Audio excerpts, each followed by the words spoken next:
new phone. It is an LG V40, V41, something like that.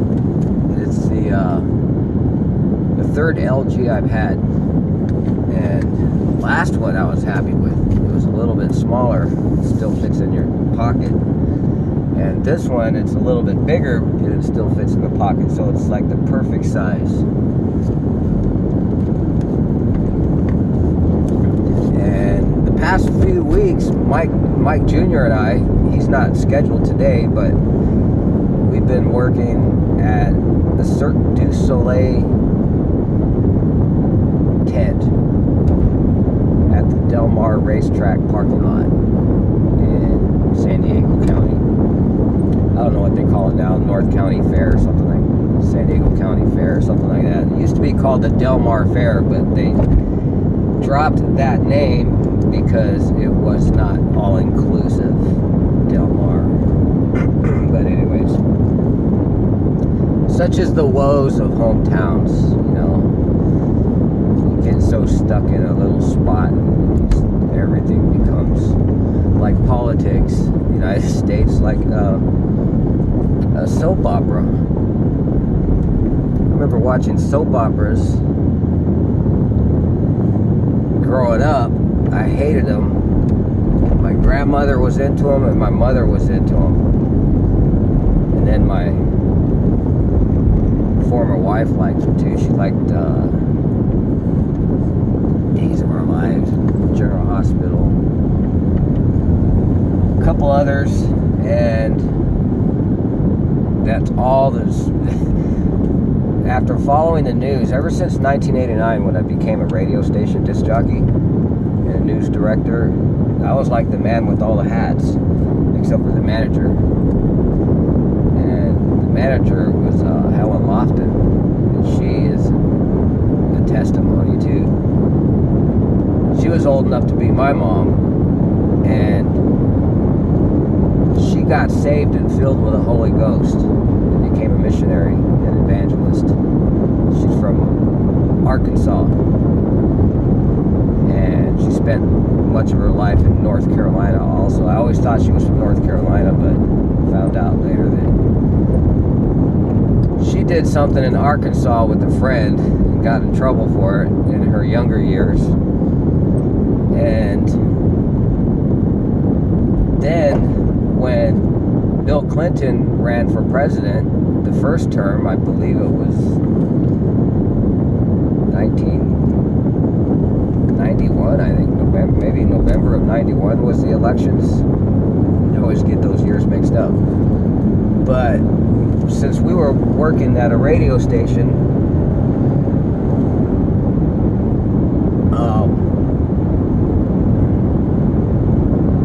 just paying attention to the mirrors and everything here,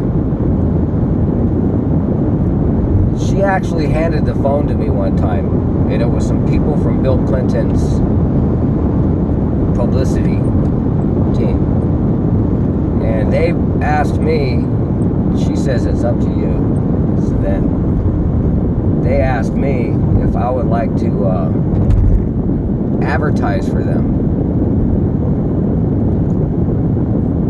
on the radio, and I told them no, and they were kind of befuddled and asked why, and I said, well, you know, with all the equal airtime that they're talking about all the time, I've just decided to give both sides equal airtime and equal no airtime and not even deal with it.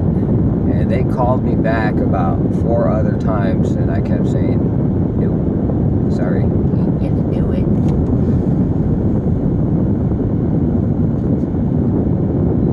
Pardon me while I wait for it to clear.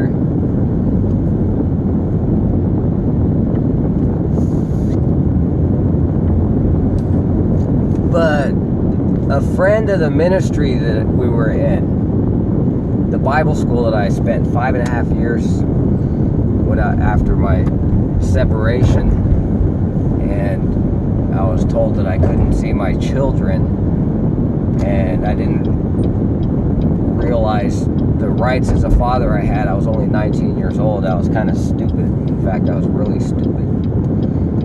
And I kept contact with my ex and the children, sent them gifts and what I could. But when I was at Bible school, I couldn't find any work in California. So in Bible school, I had 3 hots and a cot. But not only that, I was led by the Lord to that place, and it was like having heart surgery all the time, crying my head off because of the horrible life that I had in my early years.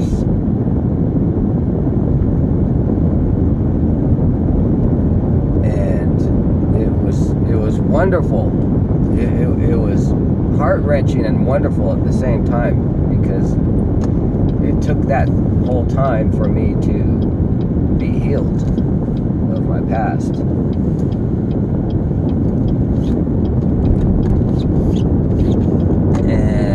But anyhow, that's a little bit about me.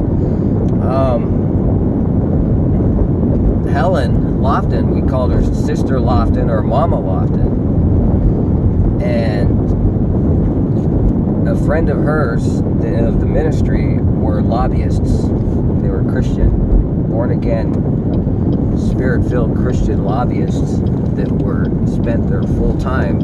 They had to make their living lobbying for the rights of religious freedom that we're supposed to have. But they got Bill Clinton, when he was governor, running for his first term, to grant a pardon to Mama Lofton. Yep, she got my boss got pardoned by Governor Bill Clinton. And it's only obvious that our friends, and I'm not going to mention their name, were able to get Bill Clinton to pardon her because she was a manager of a radio station. So it's like, oh, perfect connection in the media. Well, that was my connection with the Bill Clinton team. But yeah, politics is talking about politics. It really is like a big reality show, and exactly like all these fiendish people in these soap operas. It's like one guy, they were twins, dark hair, kind of looked like what's his name, Stark,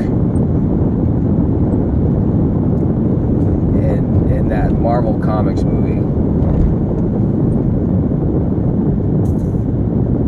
And one of them was evil and one of them was good.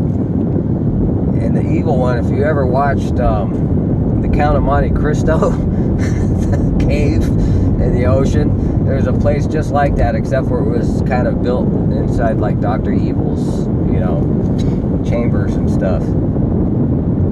And he kidnapped somebody and brought him to the island and stuff. It was like, wow. All this weird stuff that I think that's probably the only episode that I remember. All of them. My grandmother, since I was a kid.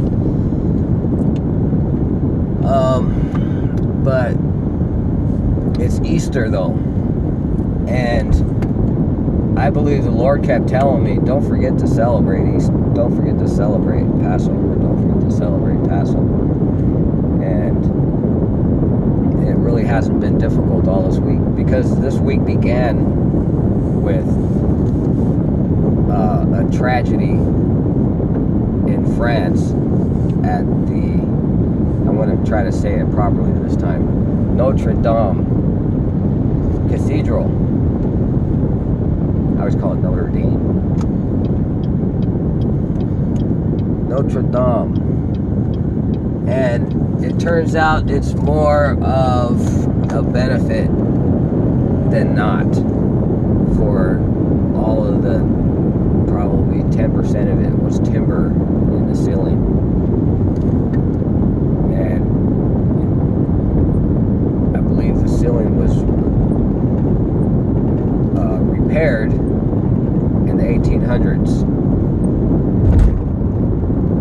And for timber to be that old and exposed, there's dry rot. Believe me, all the time. So my theory now, instead of terrorism on that, is that it was done for rebuilding purposes, because everything has been saved. One stained glass window and about 3 other damaged stained glass windows,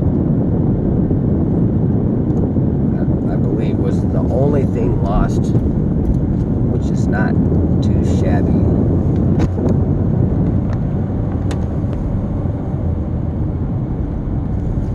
I have this thing that grabs my phone, and this new car, I have to have it squeezed at the top, so I got to make sure it doesn't fall. But it's Passover, and in Revelation, I just read this, Revelation chapter 3, verse 20. Hey, 3:20. Today is 4:20, by the way. Easter Eve. But Revelation 3:20, Jesus is saying, and mind you, that's the last book of the Bible, so he's talking to John the Revelator.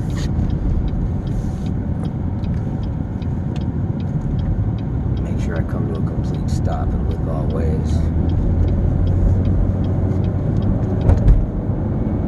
Alrighty then. Behold, I stand at the door and knock. Any man who hears my knock and opens the door, let me in, I'll come in and sup with him. That is awesome. And to me, the most exciting thing about Passover week, which is really what we're celebrating, Easter was just a pagan holiday word derived from a pagan goddess, I believe.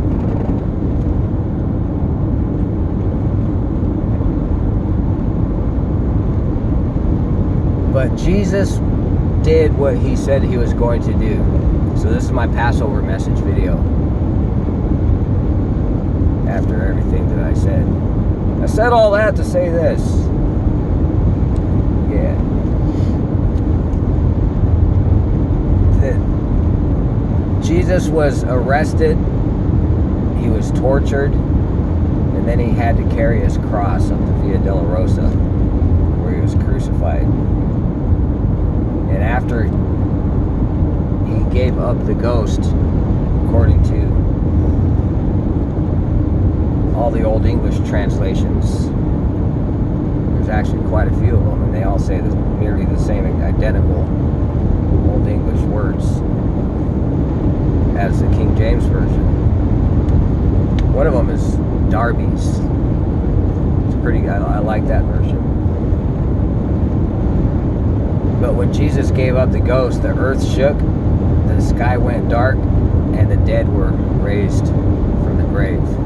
People just saw them going up to heaven, just the same way that Jesus went up into heaven after he came back and stayed for 40 days. And then when he went up, this angel told the disciples, "What are you looking at?" In the same way he's going up there, he's going to come back. Why stand you gazing? Couldn't even see him anymore. They were still staring at the sky. That's funny. Angels are funny. But he was crucified, and on top of these 3 things happening, the earthquake, the sky went going dark, and the dead being raised, Jesus was in the pits of hell, where he approached Satan and took the keys to life and death. So he no longer can kill anybody. And what Jesus' last words on the cross was "It is finished." That is like the most exciting thing about Passover. Yes, it is. And with all the helicopter candy drops, the Easter bunnies, the colored eggs, all this, you know, the eggs and stuff, is all the fertility god stuff. It's creepy. And when I was growing up, that's what the hippies thought was all cool and everything. Weirdos. The Rocky Horror Picture Show crowd, they were the nuttiest of all of them. The Rocky Horror Picture Show crowd, they went to the Rocky Horror Picture Show every weekend and watched the same movie every single weekend for their whole teenage years. And every time I was around, I mean, there are some cute girls, but it's like, oh man, I see Fruit Loops going on all around their heads. Fruit Loops and Trick cereal and Skittles all over. That's crazy. But it is finished. All that stuff, it is finished. And all we have to do is open our door to Jesus and let him in. Like that Beatles song, Uncle Albert, let him in. Someone's knocking at your door. Somebody's ringing the bell. Yeah. Alright, you guys, I'm out of here. Driving this whole stretch of country road between one region of San Diego to another through the hills. And most San Diegans don't even know this. It's one of those roads that I keep to myself.